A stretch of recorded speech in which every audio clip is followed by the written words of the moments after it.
Olá pessoal, bem-vindos ao nosso canal Cripto Investimentos. Aqui nesta segunda-feira, dia 1º de agosto, vamos falar agora sobre Bitcoin. Vou mudar um pouquinho em relação aqui a essas coisas de falar de outros ativos, de valorização, mas em valorização em si, mas agora mais aqui um ensinamento, né? A gente tentar ver aqui o porquê que o Bitcoin valorizou ao longo do tempo, né? O porquê e como ele valorizou. Diferente da mentalidade que muitas comunidades hoje pregam, né? Em alguns ativos aqui. Então a gente vai falar aqui, tem uma tabela de valorização aqui, a gente vai mostrar também aqui uma coisinha simples, básica aqui, mas vamos falar do Bitcoin aqui, como e por que ele valorizou, tá? E aí um pouquinho vocês vê que desmistifica aí muito o que tem hoje no mercado, que é hold, segurar o ativo que você vende a mão de alface, e isso vai totalmente contra a valorização do ativo na maioria das vezes, tá? O ativo ele tem que mostrar para que ele serve no mundo real, senão não adianta nada você trancar ele numa carteira, tá ok? Peço a vocês para curtir o nosso vídeo, se inscrever no nosso canal, porque esse conteúdo aqui ajuda muito a vocês aí, galera, que está começando no mercado e mesmo aquilo que vocês não sabem um pouquinho de como o mercado funciona, ou como ele começou a valorizar, ou como ele está hoje e o porquê disso, né? Então vamos começar aqui, galera. O Bitcoin hoje custando aqui 23 mil dólares, tá? Basicamente, uma pequena queda aqui nesse momento, alguns ativos estão subindo, o Bitcoin está numa pequena queda, mas o mercado ainda está estável, tá ok? Mas vamos lá, galera. O Bitcoin foi criado ali em 2009, né? Pelo Satoshi Nakamura lá, né? Que a gente não conhece quem é a identidade real dele, tá? E a gente pode ver aqui que no Brasil, quem não conhece ainda procura aí, tivemos uma pessoa que foi a pessoa assim, idealizadora no Brasil, assim, mais visionária dela, que foi o Daniel Fraga, né? Um cara que lá de trás já mesmo apostava muito no Bitcoin aí no mercado, tá? E em termos de Brasil foi ele, tá ok? Então o que acontece? As pessoas foram visionárias, tanto também o Satoshi lá, no caso, quando criou o Bitcoin. Ele quis fazer o quê? Uma coisa totalmente descentralizada, né? Descentralizada e difícil também de você rastrear, no caso, que era você fugir totalmente do governo, tá? E ter uma coisa diferente da moeda do governo, né? O dinheiro fiat do governo, né? Então foi criado lá o Bitcoin, tá? Basicamente pulando, o como era a estratégia do Bitcoin valorizar, ele subir, não ser só uma reserva de mercado, mas ser uma moeda que poderia desafiar o dinheiro do governo, né? A moeda fiat ali no caso. O que seria? Você ter a usabilidade de você pagar as coisas, usar o Bitcoin no seu dia a dia, sem depender daquele dinheiro do governo. É lógico que no começo você dependia disso, né? Porque você dependia ainda de você comprar esse ativo. E você, basicamente, para comprar esse ativo no começo, você teria que ter o teu dinheiro físico. Mas isso é lógico. E como qualquer outra coisa no mundo, você começa com aquilo, depois você vai mudando isso com o tempo, né? Mas isso daí foi uma das coisas principais que fez o ativo ser conhecido, que é o quê? A usabilidade. Ou seja, não adianta você criar um ativo digital como o Bitcoin, mesmo ele tendo assim totalmente descentralizado, uma coisa inovadora no mercado, né? Mas se você não tem o uso dele é frequente, o uso dele é real no dia a dia, tá? Não adianta de nada você ter um ativo que você não vai valorizar. Não adianta, criamos o Bitcoin aqui, vamos só voltar aqui para vocês poderem ver aqui. Em 2010, aqui a gente não está nem em 2009, em 2009 ele custava 34 centavos de reais, né? Ou 23 centavos de dólar aqui, mas 34, vamos falar aqui 34 centavos de reais, tá? Então ele valeria essa bicharia. Ah, não, vamos guardar o Bitcoin e esperar daqui a 5 anos, 10 anos, a gente vai valorizar. Que é o papo que tem hoje muitas comunidades em relação a holder, de ser holder de moeda. Ah, vamos guardar aqui, vocês vão ver daqui a 5 anos. Não é bem assim. O que aconteceu é que o Bitcoin ele teve que mostrar no seu dia a dia que ele sim poderia valorizar no futuro. E como seria isso? Na idealização do Satoshi, por exemplo, e dos visionários, tipo Daniel Fraga e outras coisas. Era você usar esse ativo para pagar as coisas, tá? Você usar para comprar uma pizza, você usar para pagar um hambúrguer, você usar para pagar uma conta, o que é que seja. Então, seria esse o principal fundamento do Bitcoin. E isso você fazer sem que tivesse sido o controle do teu governo, do Banco Central, quem quer que seja que tivesse na tua cola, né? Para você saber o que você estava usando ali, tá? Você não ficar sendo vigiado 24 horas por dia pela Receita, pelo governo. Então, isso era a idealização do Bitcoin. E acontece que isso foi acontecendo com as pessoas que já sabiam como funcionava o Bitcoin, né? Como, para que servia o Bitcoin, como deveria ser usado o Bitcoin. Naquela época você não tinha muita mentalidade de que é holder, holder, holder, até porque você não tinha aquela mentalidade que isso ia valorizar demais, tá? Só um exemplo aqui, que a gente botou aqui, que ele custava 34 centavos em 2010 aqui, de reais, né?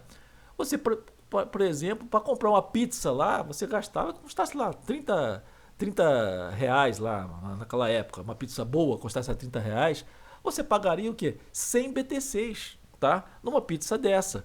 Já em 2011, né, com o Bitcoin aqui custando, deixa eu ver, 6 reais e 8, você talvez aqui na minha conta você pagaria uns 3 BTC, tu pegaria uma pizza de mussarela meia chambrega, né? Um exemplo aqui, só que eu botei, tá? Um exemplo.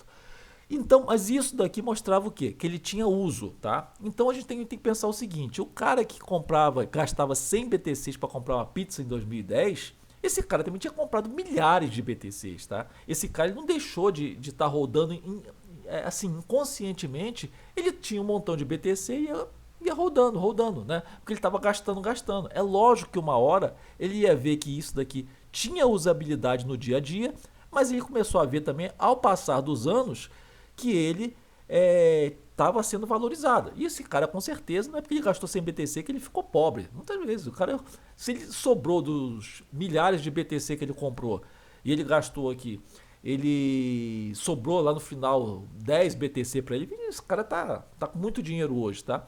Lógico, teve muita gente que chegou, tinha uma quantidade de BTC e torrou tudo. Tá, aí cada um com seu cada um, isso acontece em qualquer lugar. Porém, o que acontece, galera? Ele foi valorizando ao longo do tempo. É lógico que ali a partir de 2012 a pessoa veio valorizando. Muitas pessoas começaram a ter a mentalidade de guardar. Mas aquelas pessoas que eram mais visionárias mesmo e tinha o conceito de fazer o Bitcoin ir à frente, de saber qual era a necessidade do Bitcoin, muitas pessoas que estavam ali com o Bitcoin, elas não queriam guardar o Bitcoin só para valorização. Muitas pessoas até tinham dinheiro, né, de outros negócios, que ela tem dinheiro de família, de trabalho delas. Então o Bitcoin para elas era uma ferramenta, era o dinheiro que elas tinham para pagar para não ficar sendo vigiadas. Elas tinham uma idealização na cabeça do Bitcoin servir, ter um propósito, tá ok? E isso foi fazendo, sim, pô, a mentalidade, por exemplo, se tiver uma ideia assim, o Bitcoin é diferente de qualquer outro ativo. E outra coisa também, comunidade, vamos dizer assim, entre aspas, mas a maioria esmagadora dos usuários do Bitcoin, eles têm uma mentalidade muito diferente da maioria dos usuários de outras altcoins, tá? Porque a maioria desses usuários do Bitcoin que tem esse conceito, eles têm um conceito de usar o Bitcoin, tá? Não é guardar o Bitcoin, é usar. É lógico que eles guardam porque é uma reserva de mercado, que eles têm que ter uma quantia valorizada para eles gastarem no dia a dia. Mas a ideia deles principal é fazer o Bitcoin estar sendo usado no mercado, porque isso é que vai difundir o Bitcoin. Não é você guardar e trancar numa carteira. Porque quando você pega o teu ativo e guarda numa carteira e não usa, vou holdar, esse ativo ele não tem fundamento, ele não tem uso no dia a dia. Então isso daí você não consegue enfrentar, vamos supor assim, a moeda fiat, tá? Que é o dinheiro físico que a gente tem, o real, o dólar, você não consegue enfrentar. Porque o governo próprio ele vai olhar para aquele ativo e vai falar assim, os caras têm um negócio que não tem nem uso, não serve para nada. Isso daí não vai abalar a gente. E é verdade, se você não coloca em prática, se você não usa isso no dia a dia, ele nunca vai afetar ou vai enfrentar a moeda do governo, tá? Então você tem que usar ele no dia a dia para provar. O próprio Daniel Fraga, já teve entrevista dele, que ele fala que ele usa para pagar conta dos Estados Unidos, usa para pagar isso, tira isso daqui. Ele vai vivendo assim. Até que é uma pessoa até que é perseguida, né? Mas é um cara que ele vive assim. Por quê? Ele sabe que fazendo o uso do Bitcoin, ele sim está mostrando isso para o mundo que tem fundamento, tem um uso no dia a dia esse Bitcoin, tá? Para a gente botar aqui, por exemplo, um exemplo, ninguém vai pagar uma conta com ouro, né? Ah, vou pagar uma conta de luz com ouro, vou pagar uma conta lá nos Estados Unidos com ouro. Até porque é uma coisa física, você digitalmente você não consegue pagar. O Bitcoin você consegue fazer como se você tivesse o próprio dinheiro físico, você tem em conta, você consegue pagar online. O Bitcoin você consegue também fazer isso. Com o ouro você não consegue. O ouro é uma reserva de mercado? Sim, é uma reserva. Mas a gente tem que lembrar que o ouro, tá?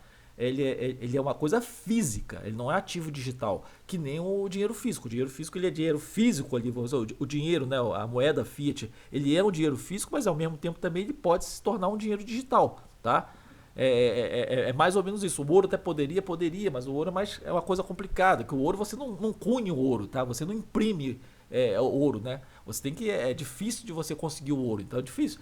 Ó, já a moeda fiat não, você consegue cunhar ela, né? Fazer ela independentemente. Então você consegue fazer ela digitalizando, né? Ser uma coisa digital, um ativo digital e físico, mas você consegue cunhar, imprimir. O ouro não. O ouro dá trabalho de você conseguir o ouro, tá?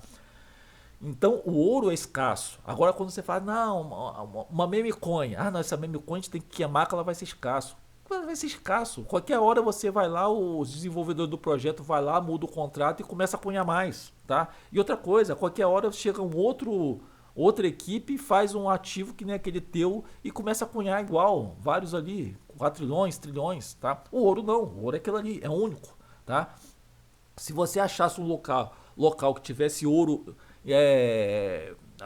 abundantemente, vamos dizer assim, o valor do ouro ia cair. Tá? A reserva de mercado do ouro também ia cair. Agora, mesmo que você fale, por exemplo, do ouro, o ouro é uma reserva de mercado, sim, tem um valor, sim, mas ele tem um valor porque ele está guardado lá e está valorizando, não, está guardado nos cofres, não sei de quem, dos governos, não. Ele também tem a usabilidade. Por que ele valoriza? Porque ele é escasso, porque ele é difícil de encontrar, tá? Quando você guarda, por ser difícil também, mas você tem que usar o ouro. Da mesma coisa que a gente fala do Bitcoin, você tem que fazer com ouro. O ouro ele não pode ficar só guardado, ele não vai ter valor porque ele está guardado e é escasso. Ele também tem que ser usado. Então o que acontece? Quando você chega e vai numa joalheria, vai lá em qualquer lugar assim, e você tem um colar de ouro, tem um anel de ouro, aquilo ali vale muito. Por quê? Porque é escasso. Mas se você não tiver esse ouro, e esse ouro ele não pode ficar só guardado, esse ouro ele tem que ser usado. Então ele tem que ser feito colar, ele tem que ser feito, sei lá, um anel, uma pulseira de ouro, tudo que vale muito, porque ele tem que ter uso no dia a dia. As pessoas têm que ver o ouro ali sendo usado. Porque se esse ouro não estiver sendo usado nas pessoas, as pessoas não estiverem fazendo uso do ouro, mesmo que ele seja escasso, esteja guardado em cofres, ele passa a não valorizar, porque ele não tem uso no dia a dia, entendeu? Então, tudo tem que ter uso no dia a dia, seja um ativo. O problema é que as pessoas hoje pegam um ativo, guardam em carteira e falam, sou hold daqui a 5 anos, achando que aquilo ali vai valorizar, se as pessoas não usam isso no dia a dia, tá? Você tem que usar isso no dia a dia. E outra coisa, diferentemente de outros ativos, o Bitcoin é totalmente descentralizado. Outros ativos não são descentralizados, eles têm uma equipe por trás, muitas vezes tem uma sede por trás. Tá? Se acontecesse qualquer coisa, o governo fosse lá e quisesse acabar com aquele ativo, acaba. Entendeu? Então a gente tem que ver várias coisas em relação a esse sentido. Então a principal foi isso em relação ao Bitcoin, galera. O Bitcoin cresceu e ainda cresce, que ele tem uma comunidade diferente. A comunidade, a visão da comunidade é o seguinte: usar o Bitcoin, tá ok? Não tem essa coisa, mão de alface. Mão de alface é quando o cara tá comprando só para valorizar, aí o cara ficou com medo quando o mercado caiu, o cara vendeu, aí se chama mão de alface. Mas na verdade, quando o cara é para usar, não. O Bitcoin ele é muito mais usado que qualquer outro ativo, porque a comunidade, as pessoas que são usuários do Bitcoin, elas guardam uma quantidade, sim, que é para valorizar, mas na sua maioria tem na consciência delas que o Bitcoin ele é feito para você usar, porque isso é que vai fazer esse ativo enfrentar o governo e a moeda fiat, tá? E isso daí deveria valer para outros ativos também. E a gente sabe que não é assim. Então, galera, fica aí um ensinamento aqui de como o Bitcoin fez para valorizar. Ainda é a meta do Bitcoin isso, valorizar em cima disso, de ter uso, tá? Se você não tiver uso, não adianta. E muitos ativos aí hoje prega só você guardar, rodar. E se você vai rodar esse ativo, não vai usar ele, esse ativo não vai valorizar. Você vai ter muita gente guardando. Se você guarda e não usa, esse ativo não valoriza. Não adianta. Não adianta. Quanto mais holders um ativo tem, menos esse ativo valoriza. Isso daqui é certo. Você pode ver que o Bitcoin é muito usado, tá? Porque outros ativos aí que praticamente não tem holders valoriza absurdos. Por quê? É muito usado e acaba que valoriza. O mercado é assim. Muitas das vezes que estão ali guardando ou estão usando alguma coisa, aquilo vai valorizando ali. Mas é o mercado. O mercado tem que ser assim. O uso é que vai fazer um ativo valorizar. E isso é que fez o Bitcoin valorizar, tá ok, galera?